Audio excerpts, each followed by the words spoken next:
A bitter standoff over Georgia's next president has led to more protests, deepening the country's political crisis. On Saturday, pro-EU demonstrators rallied outside Parliament to protest the appointment of former soccer player Mikheil Kavelashvili, forcing authorities to postpone the switch on of Christmas lights. The incumbent president says she won't step down until new elections are held. And for more, I'm joined by our correspondent Grzegorz Szymanowski in Tbilisi. Grzegorz, the ruling Georgian Dream party elected a new president, but the outgoing one says she won't step down, demanding new elections. Please explain, why is that? Well, Monica, this conflict is in essence about the legitimacy of the Georgian parliament. The incumbent president, Salome Zurabishvili, and the opposition parties have claimed that the last general election that was held in October was stolen due to alleged cases of irregularities, voters' intimidation, cases of double voting. And this is why they have been boycotting the new parliament ever since. This is why the opposition didn't show up to the parliament yesterday to participate in the election of the new president, and this is why they call Mikheil Kavelashvili an illegitimate choice. And now the date to look forward to will be the December 29th, when the term of the incumbent president officially ends and she is supposed to leave the presidential palace. But she has already announced that she is not intending to do so until there is a new general election and a new parliament in place. That seems to be a very tricky situation. So far, the current government doesn't seem to want to make way for new elections. So what happens next? Well, the situation is still developing and it's a speculation at this point, but at this point the government seems unlikely to take any step back. Their grip on power seems firm. They've just been able to lock in their candidate for the president yesterday, and the protests seem to be losing the momentum at this point. On the one hand, due to the violent crackdown from the government, with some 500 arrests made. On the other hand, with fatigue kicking in. People have been protesting here daily for over 2 weeks now, and some protesters told me that they are starting to feel hopeless. Then, in this situation, the incumbent president could still mount a challenge. She could call for a protest around the presidential palace on December 29th. I've spoken to some protesters who told me that they are actually eager and ready to go there and defend her from being evicted from the presidential palace, as they see her as the only legitimate official in the country right now. However, I think in such scenarios, she would also run at risk of getting arrested by the government for what they would call an obstruction of the democratic process. And just briefly, if you would, how are other countries, in particular neighboring Russia, but also the European Union, reacting to the situation in Georgia?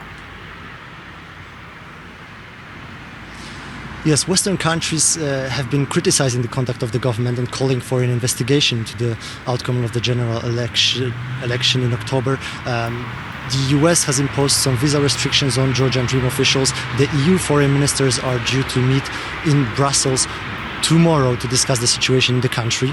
A particularly interesting role is being played by the French President Emmanuel Macron. He is mediating now between the government and the incumbent president.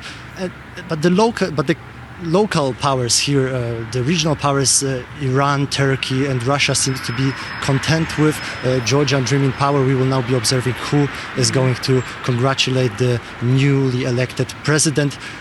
So far, only Armenia, Azerbaijan and Belarus have done so.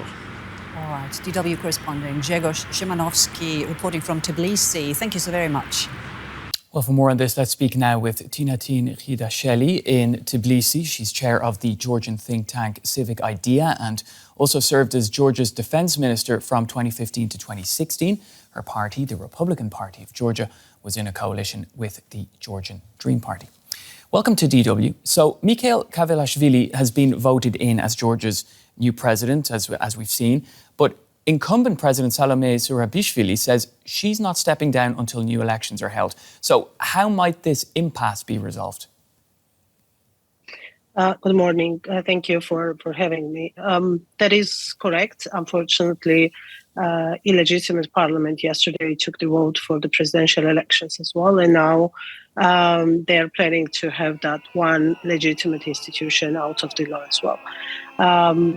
current president did make a statement that she's not planning to step down. We still don't know what she means, and she promised that she will lay out the plan for the society as to what her plan is. But the fact stays that this country, people in this country, voters in this country do not accept the stolen votes from October parliamentary elections. And we believe that everything that was done since then by the parliament is simply illegal and illegitimate. And once we have free and fair elections, all the decisions made by this parliament will be annulled. Okay, now, so considering what you're saying there, you're saying it's illegitimate and you don't accept the results of the vote. So what can civil society and think tanks like yours do to navigate Georgia through this crisis? Yeah, there are a couple of things that we are doing right now, except for being part of the protest, obviously.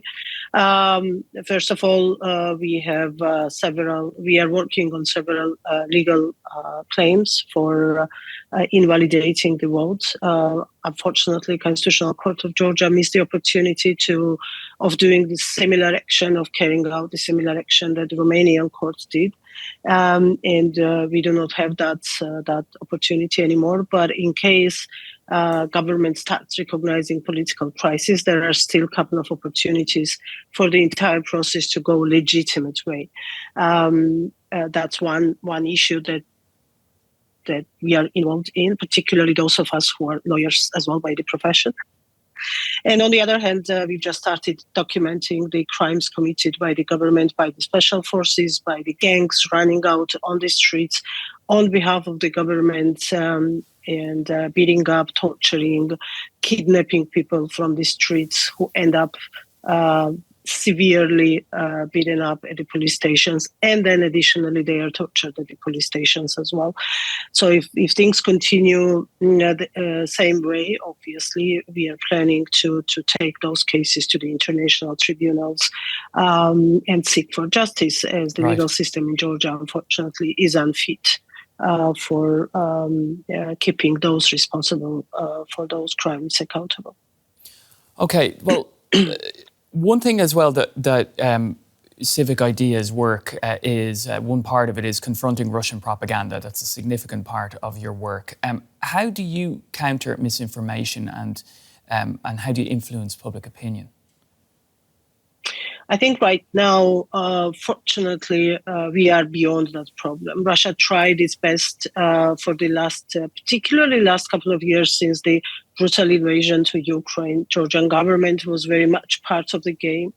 The problem or difference of Georgia from many other countries is that my own government, and the TV channels controlled by the government are the main vehicles of the Russian propaganda, Russian type of propaganda, Russian narratives. And it's obviously much more difficult to fight against your own information space than against the Russian. On the other hand, the good thing about Georgia is that because Russian army is standing right here, very close to capital city in 40 kilometers, when you drive the main road, you still see occupying force with the Russian flags from the main highway of Georgia. It obviously does not help them, does not help their propaganda machinery to work. And genuinely, it's very easy for Georgians to understand, to get exact idea where is the truth and where is the Russian way. But here is one problem that the Georgian government very smartly did when taking itself from the Western world and moving into authoritarian regime, and that will be People's Republic of China. They understand that everything Russian is not working in Georgia, so now they chose another path, which is the Chinese path, and every time they communicate with the people, China is presented as that savior state for the future of Georgia. We're going to have to leave it there. Very interesting speaking to you today, Tinatin. Thanks for joining us on DW. Tinatin Khidasheli joining us from Tbilisi this afternoon.